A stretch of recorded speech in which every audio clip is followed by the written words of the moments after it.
I felt zero pain. I had that scary memory of the men attacking me. That I remembered, but then that was over super quick. And then I was in just this unconditional love. And I was looking, I was communicating and getting these messages. And one of the coolest things is when you're in that plane of consciousness, there is, you're not in a human body, so you're not speaking.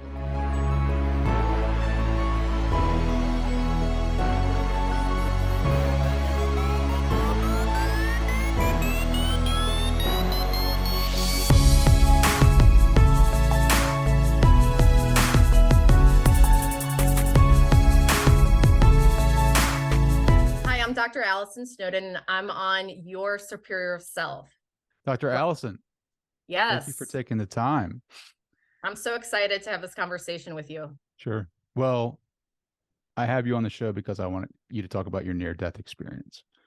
15-year-old killed in Mexico, has this out-of-body experience, this near-death experience, comes back. I don't even know how you reintegrate into this body and into this reality afterwards, but go ahead and tell that story, because that's like so fascinating.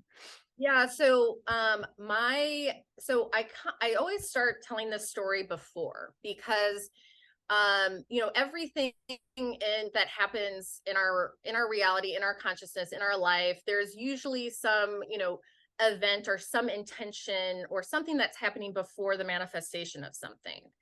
And a lot of people, after this horrendous thing happened to me, if you looked at the situation, it devastated a lot of people, because how could something so horrendous happen to, an innocent girl? And my take, that's one perspective, but my perspective is that for 2 years I was praying to God or the universe, and my prayer, literally, Trey, was, I want to understand what life is about, and I want to understand what happens right before death. I want to understand what happens after you die. And so why was a 14-year-old thinking about this? And why I was thinking about this is that my older sister had childhood cancer when I was 6 years old. And so she's survived, but she had a pretty severe cancer. And in her treatment of that, and then, her aftercare with that, I saw a lot of kids die. I went to a lot of kids' funerals. And so I looked like I was living, a great life. And I was in many different elements. I had a great family. I was very privileged in many aspects. And however, underneath the surface, there was a lot of death going on. And I just am a person that wants to know the answers. And so no one was giving me good answers that I liked. And so I ended up just praying in my grief. And also I had my cousin die, and that kind of I was looking around the world. I'm like, what is going on? And so I didn't know where to get the answers. And so I just started praying. And my religious background, I grew up Catholic, but my parents aren't very religious. They just thought that my mother loves the Catholic religion because it teaches you to give back to others. But I was very spiritual, kind of out of nowhere. Like my parents didn't teach me how to pray, but I always had this like connection to something beyond. I can remember having mystical experiences when I was little, just looking at like my eyes in the mirror and gazing and being like, who am I? Like at like 8 years old. And I can remember even before my near-death experience, I was like, I know there's something more to this, more to this, this human body, or who I am. And so that was kind of like in the background of this. And so that prayer was happening, that grief, that needing to know was happening, by myself in my room. I didn't really share it with anyone. And so, going to the external world, I was, my sister was a senior. I was a sophomore. We were going to Mexico for her spring break. Um, she was diagnosed with an autoimmune disorder like 2 weeks before. So her doctors were like, absolutely not. You can't go to Mexico. Horrible healthcare. Your immune system can't handle it. My parents had already bought the tickets, like it had already gone. So we just went anyway without her. So it was on the fourth night. It was either a Monday or a Tuesday. And I lost my friend. We were out with my sister's friends. I went out to dinner with my mom. We had to be home at 11. So I went out with my sister's friends. Spring break, it's Cancun, there's, drinking, there's partying. And so I lost my friend that I was there with, and it freaked me out. And I just asked one of my sister's friends, like, we need to go find her. And they were like, she's probably around here. And I just like flipped out. And I was like, you know what? Fine, I'll go by myself. So what happened was, and I just want to preface with your viewers, if they're not trauma informed, trauma memories are kind of trauma memories aren't very sequential. Sometimes you'll have a memory and then it'll go dark, and they're not encoded in your brain like a normal memory. So it's not linear, right? Yeah. So, and plus I lost a lot of blood and there was a lot of physical trauma. So what I remember is me walking by myself, and I was being followed by some local men. And I can remember getting very scared. You have this intuition about you, like something's not right. And so what I did was I stopped, I yelled at them, and I just started running. And then the last thing I remember of that memory was I put my foot down on the pavement, and then there was like a black curtain.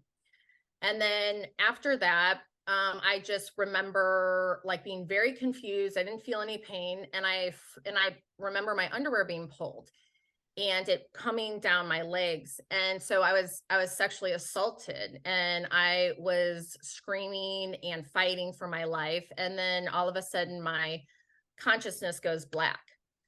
And then the next memory I have was I was out of my body, and I wasn't close to my body. It was a pretty aerial view.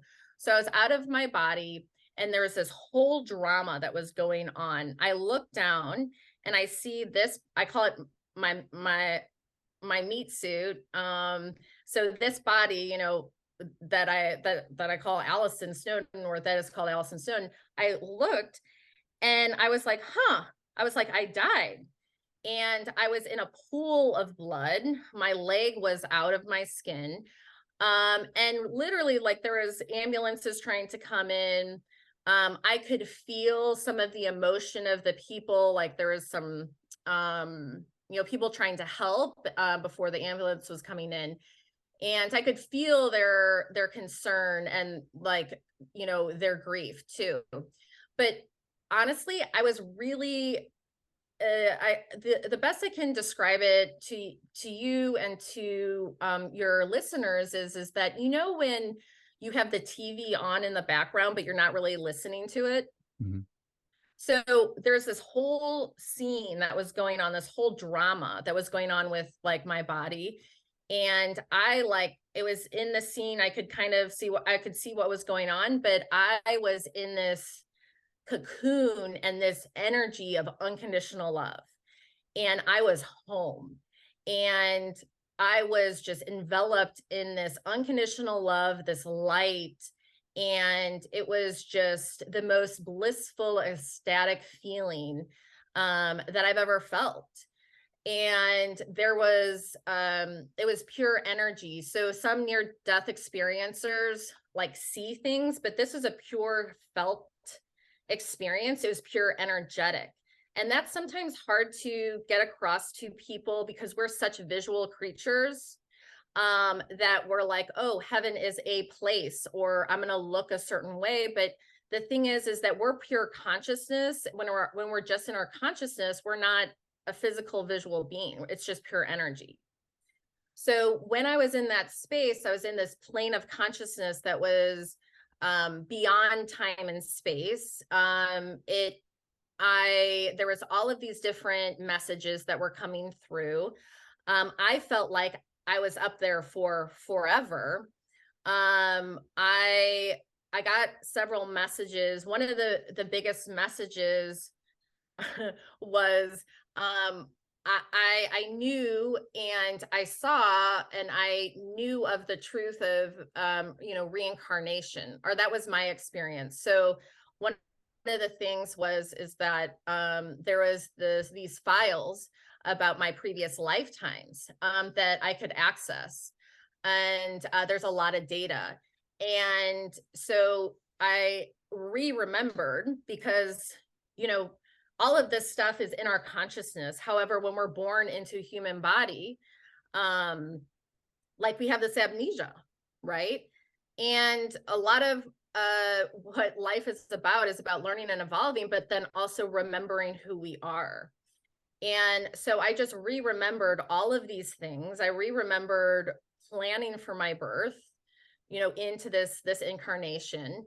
I remember specifically choosing my parents for various reasons. And then I also remembered that this was part of like my life journey and life path to have this experience. So I was in this state of consciousness that was like pure bliss, pure love. I want to share with your listeners that if anyone has any fear about the pain of death, the pain of a violent death, because I had that fear, if someone dies of a violent death, like, crushing in a car accident or getting murdered or anything like that, is that person in pain or suffering? And it is absolutely no. I felt zero pain. I had that scary memory of the men attacking me, that I remembered, but then that was over super quick. And then I was in just this unconditional love. And I was looking, I was communicating and getting these messages. And one of the coolest things is when you're in that plane of consciousness, there is, you're not in a human body. So you're not speaking, right? It's pure telepathic. So you're having telepathic communication because you're not in a human body. Trust me, we do have telepathic communication here, but most people block it because, they have programs and conditioning that block them from their own psychic intuitive abilities. But there was all of that free flow of just information and one of the things that was very strong in my message was that, my question was, what's the point of life? Like, why are there people suffering? Why are there kids that are super innocent getting cancer? Like, why is this happening if there's such a benevolent God? And so one of the things that I learned, and I feel like I'm still integrating and learning, is that the only power is love. And that this is my message. So maybe someone in your audience has a different, soul lesson or a different purpose for their incarnation. But my main one was, loving yourself and loving others. And also remembering that most of the things that humans think about don't really matter. And that really, like, what really matters is how much you loved yourself and how much you loved others. And so it was right before my 16th birthday. I did not have a life review, but I had a knowing that, when you pass over, you meet yourself. God does not judge you. However, our consciousness reviews what all of our choices. So everything's recorded. If you think you're getting away with something here on earth, it's laughable, completely laughable. Every thought, every feeling, every tension or intention, everything inside of you, maybe that you never spoke about, is recorded. Everything that's happened in this universe is recorded. And so, you face yourself. And with my experience, I had, gone through many different lifetimes. And So with this lifetime was, I had wanted to have this experience. And so I was in that consciousness, and it, I try to quantify it for people in a way they can understand it. So if you put your love for your like child, or your love for a pet, so something that you just love so much, so you take that love and you times it by like a billion trillion, like never ending, and that's the love. That is what we come from. That is the love. That is our identity. That is our true self. And it's really that simple. Hmm. Hmm. So fascinating. How was it hard for you to reintegrate into your body after you came back? Oh yeah. So, I get a lot of the times, Trey, the question of like, did you choose to come back? Like, what was that like? How long were you quote unquote dead for? And so there is choice, there is choice. However, in my sense, I felt like I had committed to a certain path and a certain experience before I was born to have this experience and to live to tell about it. And so, you know, I I could have stayed up in that loving space. However, I chose to come back. And once you make that decision again in that field, like instantly, it's like you're funneled into your body. Hmm. Like it's like lightning speed. Hmm. And so, so physically what had happened to me was, no, it happened in Mexico. It's a third world country. I don't have a report. I don't have a report of witnesses. There was some good Samaritans that came back. I have a dream one day meeting them. They saw like the aftermath of the trauma, and they came, and my leg, so if this trigger warning if people don't like gory stuff, but one of my main injuries, somehow in this whole incident I was run over by a motor vehicle, a motorcycle, a motor vehicle, one of those things. And one of my injuries was a tibial compound fracture. And what that is your tibia is your lower leg. And what happened was is it exited, the force broke my bone, and the bone went out both sides of my leg, and it ruptured my tibial artery. So I bled a lot. And so it was about a 4-inch on my a 4-inch exit of like where my skin, where it was out, and then about 2 inches. So it was broken in half, and my leg went out 2 places. So that was pretty, like I had a ton of blood loss. And then my pelvis was broken in 4 different places. I had, most of my ribs had a fracture. My upper arm, so that's called your humerus, that was just crushed. It looked like it was like in 100 pieces. And then my my mandible, so my jaw was broken in 4 different pieces. Hmm. So no one was with me at the time. Some people from California, they were paramedics. They came in and did something with my leg, and they were the reason. They grabbed my purse, and they were the reason why my mom got called at the hotel. So it had a hotel room key and then like my permit. So the drama after my near death experience was, the medical drama of getting me back. And so I was a guy was arrested for killing me, so was charged and put in jail for manslaughter. And I was taken to a hospital, and it was a really gross hospital. I have very vivid memories of like the windows being boarded up. I had like a dirty blanket on me. There was glass IV bottles. The elevator didn't work. When they were pushing me with the gurney, the it was such a really bad building that the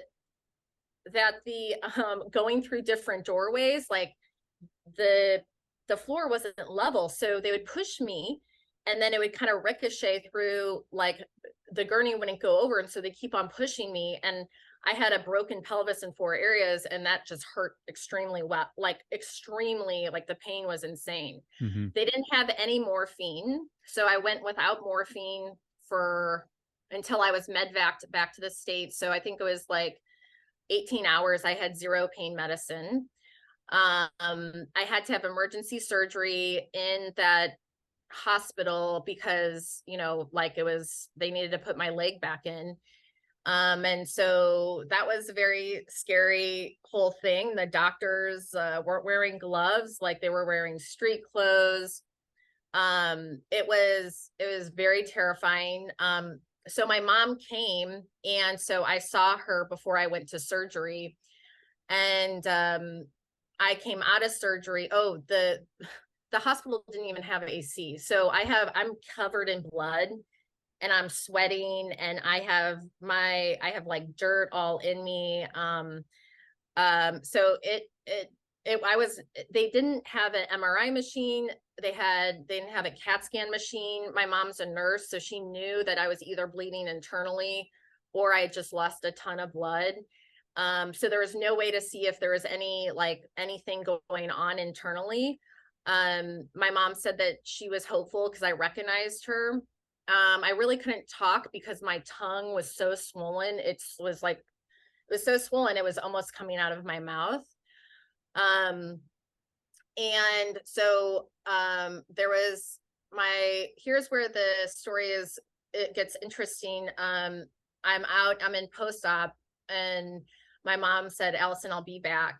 And so while I was in surgery, these two Mexican women came, and the younger girl, the daughter, a mother and a daughter, so they were begging my mom to go and get this guy out of jail. So the story the Mexican police told my mom was like, they told her like two different stories. Oh, she was either riding a motorcycle or she was run over by one. We don't know. And so they declared me dead at the scene, and they took this guy and put him in jail, but he, I guess, needed medical attention too. So my mom went, and she went to the jail, and because he would have stayed in there, he would have eventually died. Because in Mexico, it's like you don't get medical treatment if you're charged with something. So my mom said that when she saw this mother, and she was, she felt like she was in the same position as this mother, like both their children were in critical, were flirting with death. And so she went in, and she bailed him out. And when she was there, she was, I guess, talking to the policeman, and she was saying like she's alive, and they were like, nope, she's dead. Like they fought her on it. So they thought that I was for sure dead. And eventually, I guess he got out and went to the hospital. My mom said she didn't see him. She was operating from the whole thing that it was like an accident. And so she was just operating from that. I had not told her about any of the prior, what I had experienced. So I still don't know to this day. I know what I experienced, but it's not like, we have a police report, and also with Mexico being not the most, it's kind of a corrupt, police force. Like there was no like concrete thing on really what happened to me. Mm-hmm. And plus my mom's, highest purpose was to get me like out of there, because she didn't know she knew intuitively I needed to be, that if I was in critical care, this hospital was not going to help me. And like the best chance for me to survive was to go to a facility that actually had instruments to see what was going on with me. Because it was literally like they used they used like their drain for the surgery. So like my mom's a nurse, my dad's a doctor. Like it was like an old drain. Like it was really, really third world like type of care. Sure. Sure. So there's a lot of trauma. One extraordinary experiencing God, right? Did God speak to you in that moment? Yeah, like it was, I felt like God was with me. I didn't know where that frequency, it's an energy, and we are all a part of it. And so like when you're in that space, you're like one with it, and there is no separation. I did know that I was like a separate, like a consciousness, and there was other people in this other consciousness in this space, and it was just full on loving. And at the same time, like there was certain consciousness that were in this space that weren't as, they were younger souls, they weren't aware, but it was all love, zero judgment, and just the highest form of love and knowing. And yeah, I feel like when God or the universe or creator was talking to me, I was like remembering who I was, and also that I was a part of God, that I was like a part of God manifested, in this body. And Mm-hmm. so we were like one. And and so it was a very like sensational experience, beyond words. I feel like every time I talk about it and I put it in human words and human, um speak about it, it lowers, like I don't feel like I do it justice enough, but there literally is no words that describe it. Can you um tap into that? Can you tap into that oh source? so going into, like, that's what I do, like as a healer, I bring in that consciousness, into the healing. And that's theta healing, right? Theta. It's theta healing. So that's the technique and framework that I do, but and they have a specific process to do it. And I found theta healing, like probably 4 or 5 years ago. But anyone can really tap into that frequency. Theta healing doesn't have a trademark just to connect to source and creator. They have a specific process that in order to do that and to clear trauma and subconscious beliefs. But after I was, I had like a 3-year recovery. So I had a lot of surgeries, a lot of orthopedic surgeries. I had to relearn to walk like 6 times throughout my whole life, but 4 times during that because my leg kept on breaking. And then I had to have a limb lengthening surgery. So there was a lot of surgeries. But I would just be laying there at night and I would just be, connecting to that energy and sending that energy. And one of the things that my near death experience gave me was this confidence that that energy, anything's possible.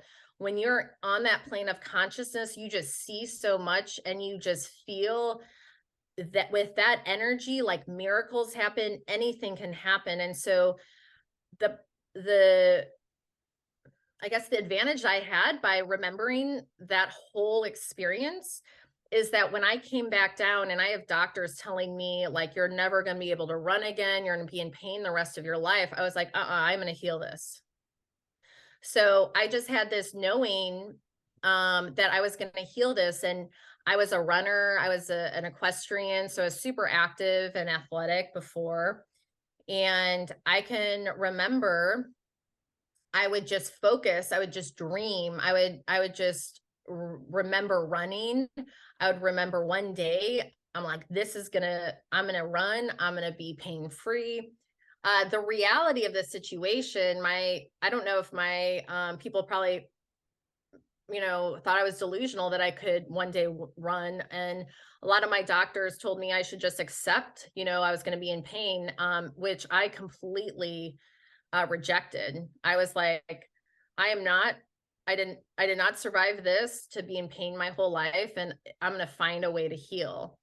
And so, oh, I forgot to share, this is coming up in my consciousness is, um, as I was on my way down, like that split second where you're connected to all that is and that loving frequency, and I was being funneled back into my body, the message for me from the other side, creator, God, whatever label you want to put it, was bring this frequency, you know and anchor it within yourself and earth. And I kind of was like, what?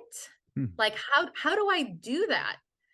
And I think my whole life has been, ever since that moment, was about healing. And then also, how do I do that? How do I, it didn't come with an instruction manual of like, okay, here's your soul mission and this is how you're going to do. And so it first started with my own healing, and that was a huge obstacle. I was up against a lot. After I physically healed everything, which took 3 years, I had all of the, chronic pain. I had PTSD. And that was when PTSD, no one knew about it. And then I was trying to be like a regular human being after having this profound experience, and it feels like you're like an alien, Well, well, explain that, right? Like, why do you feel like an alien? Do things not Not, matter to you anymore? not it like an alien, but it's just like once you've experienced such a profound state and you see what really matters, it's really confusing to see humans who are like not attuned to that, and also, you know that are, I don't believe in evil, really. I believe in ignorance and like people being unconscious and acting unconsciously. And so Well, let me ask you this, right? So is this an illusion, right? This reality where totally. we get so wrapped up in the day to day, like the bills, paychecks, kids, whatever, um, that we lose focus of who we truly are. Like when people Exactly. like I feel like when you're having an awakening or some type of enlightenment moment and you experience that phenomena and you try to come back to this consumeristic society, like it's hard to reintegrate, right? Like it's hard to be a participant in that because a lot of things don't matter like the same way that as they did before, right? Like you Well, see it. exactly. And a lot of and it's a harsh reality down here. you know Yeah. Well, it's how do you navigate those waters, right? Like Jesus said, be of the world but not in it, or Yeah. something I vice mean, versa that. it definitely, so with that awakening, I had someone message me on Instagram and they're like, I want a near death experience like you. And I was like, do you want to go in my consciousness and just see the amount of hell I've had to go through? Like, I don't know if you really want that. Um, Tying that with the work I do now with my trainings, and teaching people how to connect to their divine self, like my aim is to help people connect to that part of themselves and heal themselves without going through such a traumatic, painful event. Like, I don't think it has to be, there's a lighter, gentler way. And that's part of my mission, to really help people connect to themselves into that divine space without having to like die and then come back. Like there has to, like, also with my near death experience, there was this knowing that there this is an important time to be alive, because there's a huge energy of awakening happening. And I sensed that, when I was in that space. And so it is a very trippy experience to be, to come back into a body. And first of all, most people identify with their body. They're like, this is me. I'm my mind, I'm my personality, I'm my beliefs, I'm all of this stuff. And to completely have this profound experience, and that reality is more real than here. Hmm. you know I had some people say to me, well, what if that was, just your brain chemicals, or what if that was just a dream? And I was like, this is the dream. I was like, so you guys don't get that because you don't have that higher perspective. I was like, this is the dream we're dreaming. And my in the near death literature, where there's some atheists or some people who just want to reduce us to a chemical, biological being on that reductionist type of thing. I'm very aware of those arguments, but I always say, I'm like, well, what if I say that, you love your children just because you're biologically hardwired too? I'm like, that's all chemical reaction. But I know from that experience, because I had a lived experience where I existed when my body was dead. Hmm.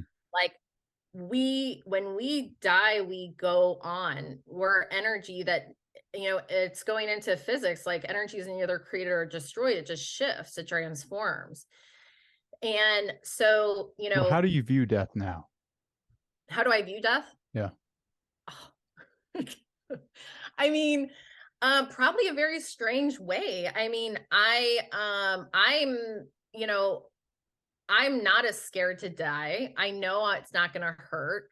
I know that there's no judgment. I know it's like I actually volunteered in hospice for a while when I was going through graduate school, and I would have conversations with people because there's so many people that are afraid of death, and it's like complete illusion. There's nothing to be afraid of. And I would tell them they're going to go on the best vacation ever. They're going home. All of the bullshit drops. Many people, throughout their lifetime, hopefully we have our awakening and we get to live out our life in an authentic way that we're connected to our light and to our power and to who we really are, and we can actually experience life in our body with some level of awareness and awakening. But a lot of people don't get that until they are dead, and also you're free of the body, and a lot of people have a lot of suffering and pain in the body, and so it's a beautiful transition. Honestly, when I was up there, birth is actually very traumatic for the soul. That's a whole experience for especially an old soul to be born into a newborn baby. When you're a newborn baby, you're so vulnerable, you can't communicate.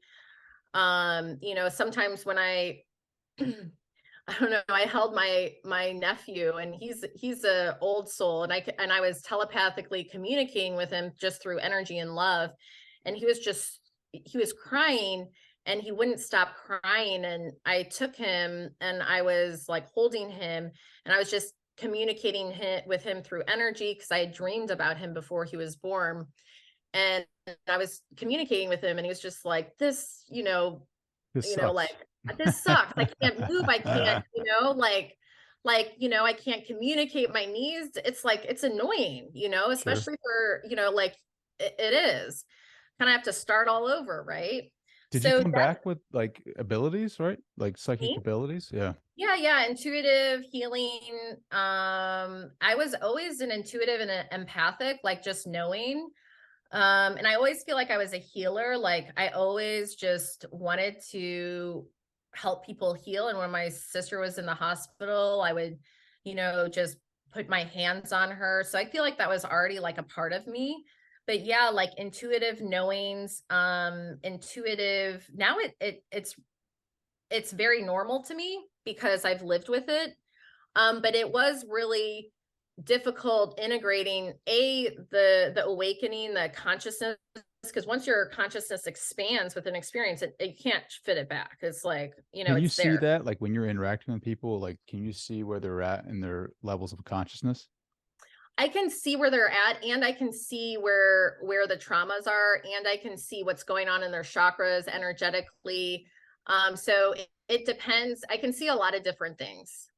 And mostly like my my mission has, and some people are like, oh, can you contact the dead and stuff. I do have that intuitive sense, and I can see angels. I can feel, it's pretty, like, I don't think it's a big deal, but because it's been such a part of my life, it's been almost 24 years. But really, like, my sole purpose work is really to help people, humans, help people heal their traumas, heal their body, heal their mind, so they can actually like live, get out of their own suffering, and like really, heal individually, and us all healing individually can create a better collective. Hmm.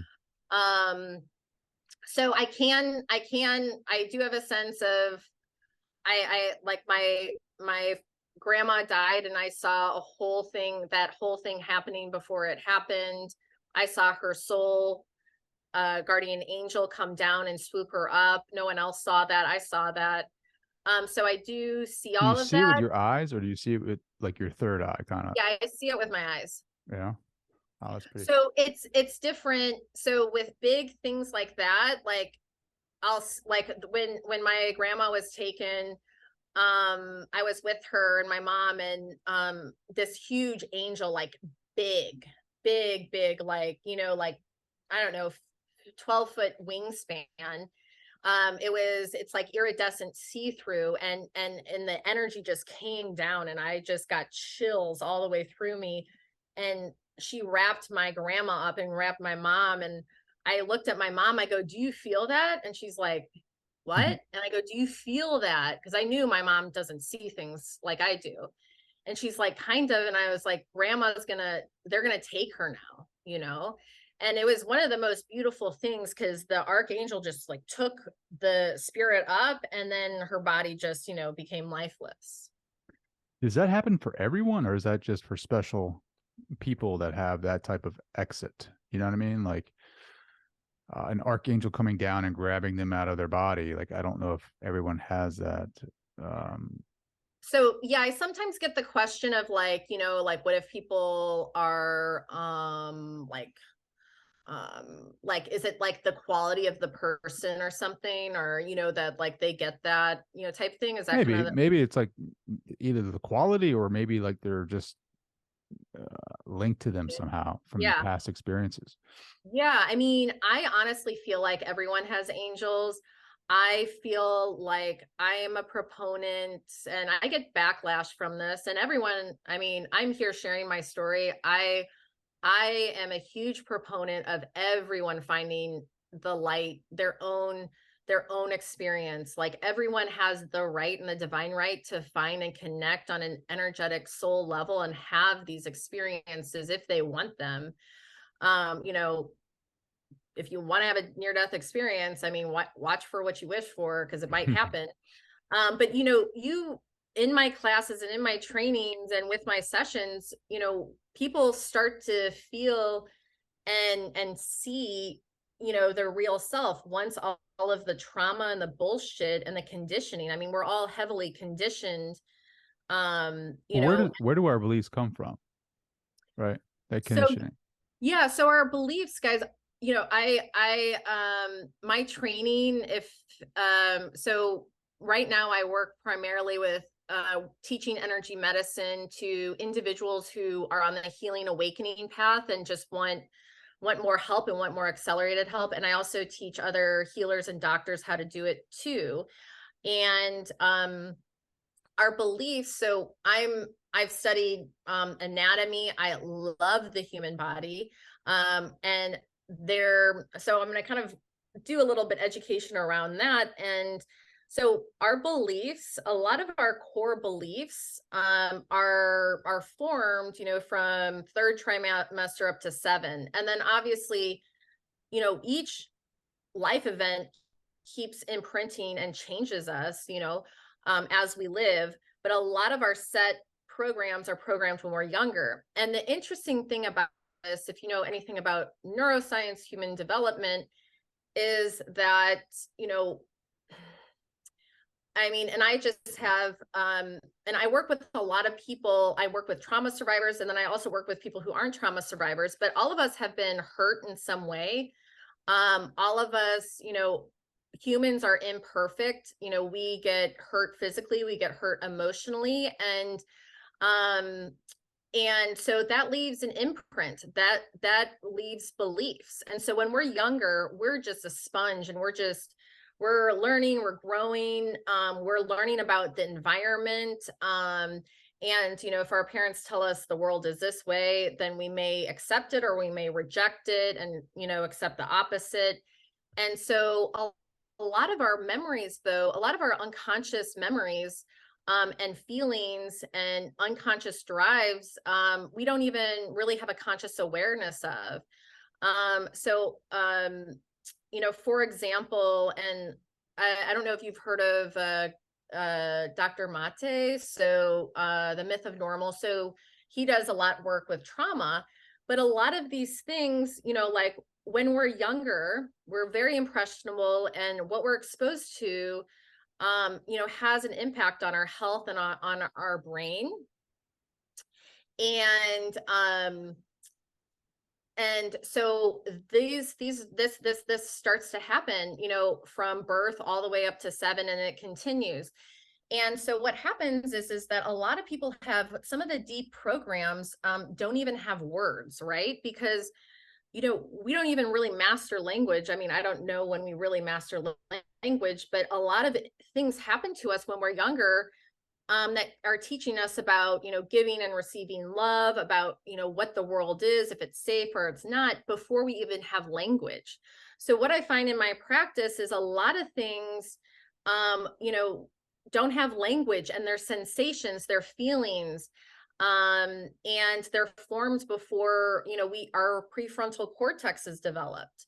So why does that matter to you? Why does that matter to the average person? The thing is that these early childhood events have an impact on our nervous system. It has an impact on how we think the world is, how it operates. A lot of times we get beliefs from looks from people, or maybe, different, I don't know, like on the playground, we didn't feel safe, or we were over excluded. So these things have deep, it's information that our brain makes meanings, and that we are constantly learning. And so what I see with, and also with that, with trauma. So, I had a very extreme, like, no one's going to argue that what I went through was not traumatic. It's like, it's pretty bad. And the thing is with trauma, like, things like that, you have no words for those. And with the healing of trauma, which I work with trauma survivors, but also other people who don't identify as trauma survivors, a lot of these things and these imprints and these beliefs and how our autonomic nervous system works, we're not in conscious control. So like when we go into fight or flight, like, it just automatically happens, right? You don't have a choice, right? So why does this matter? And it does matter because if we're going to heal trauma, if we're going to heal deep experiences that impact how we see ourselves in the world, we have to speak that language.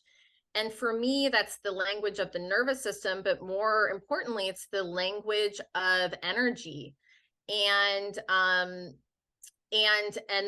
beliefs. And our body has gone through this life, and we've learned things, so our beliefs come from direct experience. And it also comes from, cultural programming, and also our family conditioning. So if we were punished or rewarded, we got a belief, right? If we witness something, kids learn by observation. Like, this happened, this means this. Kids learn by observation. And so they're just getting all of these things, and it's just being filed away. Mm. So our beliefs, though, also then are also what we choose to believe. Like when we're older, we can choose to believe certain things. But what I see in my practice is a lot of people aren't living their highest and best life, or they're stressing, or they have not integrated trauma, because these beliefs and these events are so impactful, and they can't shift out of it. They can't shift out of fight or flight, right? Mm-hmm. So, for example, I had this very weird feeling where I would be very connected with spirit. I would feel, I'd be in my body and I'd be doing great. And then all of a sudden, like a smell or a noise would happen, and it would just shift my amygdala, my nervous system, and, I wouldn't feel safe, and so with things that are deeply, that we learn from experience, through trauma or through conditioning, that shapes how we see ourselves, that shapes how we see the world. And I feel like the subconscious and healing these deep things are really like the key to truly connecting to that divine part of us, and also living a fulfilled life here while we're alive. You Sure. know, I think one of the things is that what is sad to me is that people's programs, whether they're real or imagined or taken from Disney, I have a lot of people that, it's like maybe they were shut down, maybe they were gaslit, or they were shut down as a child, and they can't really speak who they are, or they can't be who they are. And so they go throughout their life, not being their authentic self. And I want to share that being in medicine and holistic medicine, there are physical consequences of, not living authentically. There are physical consequences of not healing, doing, resolving trauma, and it comes out in our body, it comes out in our perception of ourself, and it comes out in our relationships with others.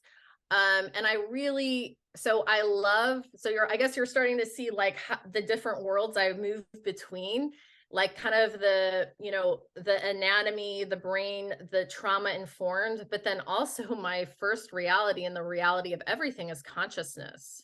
Sure. And so my thing is, my first thing was, how do I heal myself from something like that? Because I believe everyone has the divine right to heal and have a happy life on this planet if they choose or they desire that. But it's like, how do you do that? What does that look like? And that's a whole adventure I went through with healing physical pain. I was in physical pain for like 12 years. Mm. There's a lot of cultural trauma that goes around that. Well, people are very judgmental of things they don't understand. So I had emotional trauma of people not getting, what I was going through, and that lack of emotional support. And so that leaves a mark too. So Well, yeah, people listening to this now, right, that need your help, where can yeah. they go? Where can they go to connect with you? So I'm on, and I'll send you like all in the notes, but it's Dr. Snowden.com. And then I'm on Instagram, Dr. Allison Snowden. And I also, my training is the Awakening Institute. So that's where I train people, just, average people who want to heal, who want to awaken, and also professionals that want to find tools to help people heal from their beliefs. Hmm. Because the power of belief, the science around the power of belief, is so strong. And we have to utilize that in our own healing and our healing of ourselves. And a lot of times our beliefs are unconscious, and they're tucked away in our bodies, because a lot of people are in survival mode. Sure. Well, Dr. Allison, I can't thank you enough for taking the time to hang out and tell your story and use this platform to help share your message of love and purpose here in this world. So thank you so much for taking the time. You're welcome. I know, I feel like we could talk forever. This like went by so